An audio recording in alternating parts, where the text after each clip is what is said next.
बोलो श्री गुरु महाराज की जय।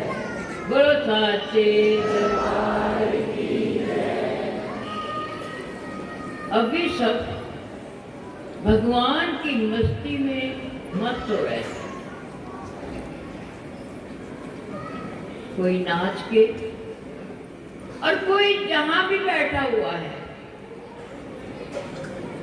वहां से ही वो मस्त हो रहा था। ये मस्ती का आलम है।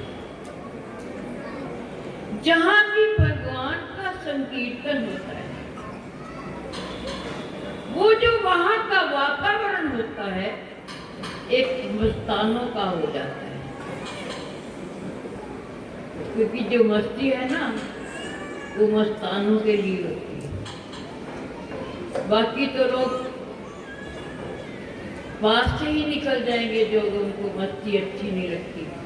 पीने वाला ही पास आता है, पीने वाला ही उस जगह पर जाता है जिसको इस चीज की प्यास होती है। हमने ये जो 7 दिन की भागवत पुराण का ये श्रवण किया है, कथा तो एक व्यक्ति को उद्धार करने के लिए सुनाई गई राजा परीक्षित को, कि उसका उद्धार हो जाए। और जब राजा परीक्षित को सुनाई तो सभी देवता, दानव और जितने भी महान पुरुष थे, संत थे, सब उस कथा में शामिल हो गए। जैसे अब आप सब बैठे हुए थे, आप सोचो कि वही कथा हो रही है। शरीर बदलते हैं, नाम बदलते हैं, और जो कथा सुनाने वाला होता है ना वो सुखदेव मुनि ही होता है। ओ श्री गुरु महाराज की। और श्रवण करने वाले जितने भी लोग वो सब महान पुरुष होते हैं, तभी कथा की गंगा में नहाने के लिए आते हैं। और ये कथा एक ऐसी चीज है ना, या इंसान सुनने लगता है और उसके अंतर्निहित हर विकार नष्ट हो जाता है। क्योंकि सुखदेव मुनि बार बार परीक्षित से पूछते हैं कि परीक्षित, अगर तुझे मृत्यु से डर लगता है, अगर तू चाहता नहीं मेरी मृत्यु ना हो, तो मैं मृत्यु के 1 मिनट में ही वापस भेज सकता हूँ, फिर तुम्हारे पास कभी नहीं आएगी। तो राजा परीक्षित कहता है कि जब आपने अमृत पिला दिया, जब आपने ये कथा का अमृत पिला दिया, तो ये मरने वाला कौन है? ये तो शरीर है। जो आत्मा अमर हो गई है वो तो अमर हो गई है, उसको तो फिर कोई नहीं मार सकता। और जब कथा सुनो, जब भी सुनो, जहाँ बैठ के सुनो, उस कथा को बड़े ध्यान से सुनो। मुझे आज भी फोन आया था, दयानंद जी आ नहीं सकते, उनकी तबीयत ठीक नहीं थी। मुझे वो कहानी सुनाने लगे, बाजी वो कहानी आपने कभी सुनी है? मैं कह नहीं। कहते लोग सोचते हैं मैं आई नहीं, पर मैंने वहाँ की कथा एक एक शब्द सुना है। कोई भी भजन मुझसे पूछ लो, मैंने वहाँ बैठ के कथा सुनी। इसी तरह से जहाँ भी आप बैठोगे, जहाँ भी कथा सुनना, ये शरीर सुनने वाला नहीं है भाई। जैसे इसको बिठा दिया तू बैठ जा, जैसे बच्चों को शोर बचाते, माता पिता कहते बच्चों को खिलौने देते, निकाल देते, तो इन्हें खेत में काम करना।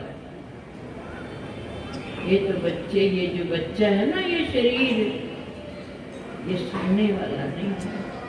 सुनने वाला इसके भीतर जो बैठा हुआ है वो एक कान से नहीं सुनता। अगर उसका मन, उसका ध्यान अगर उस शक्ति की ओर लग जाता है तो वो रोम रोम से सुनता है, रोम रोम से देखता है।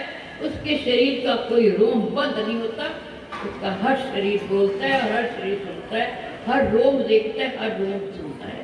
उसके से बताओ जितने रोम है तुम्हारे, गिनती करो तुम्हारे शरीर में कितने रोम है, कर सकते गिनती? बताओ। अगर इतने मन से हम सुनते हैं तो बताओ कहाँ से तुम भीगोगे, कहाँ से तुम बह गए हो? भीगने से कहाँ रह गए? कोई भी भीगने से नहीं रह सकता।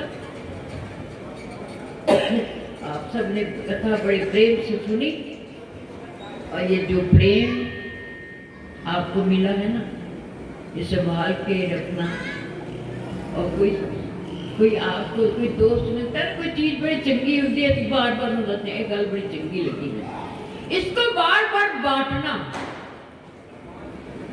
जब हम बार बार इस चीज को बांटेंगे ना, चलो प्रैक्टिस हो जाए, पक्के हो जाने, याद हो जाती सब चीज। जाओ इसी तरह से हम संसार में आए हैं, गुरु भक्त भी हैं, गुरु चरणों से लगे हुए, तभी तो ये हमें आनंद की वो धारा मिल रही है।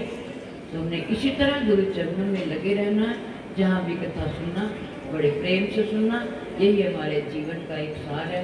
इसीलिए हम सब कथा पे आते हैं कि कोई तो मुक्ति चांदर मरण तो बाद असी सारे जिंदे जी मुक्त हो गए हैं, जो नहीं कथा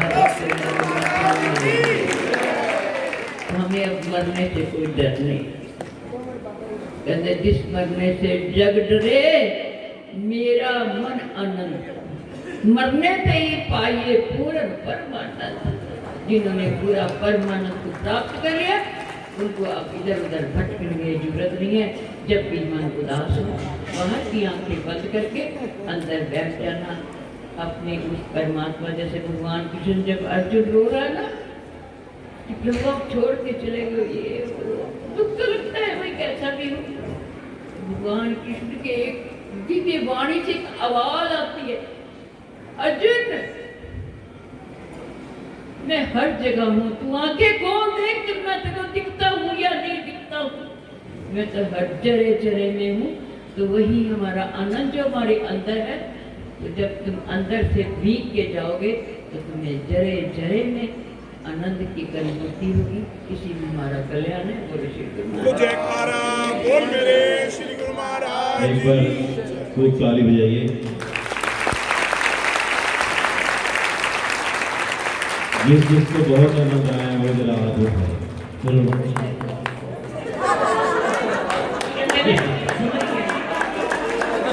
फिर ताली बजाइए।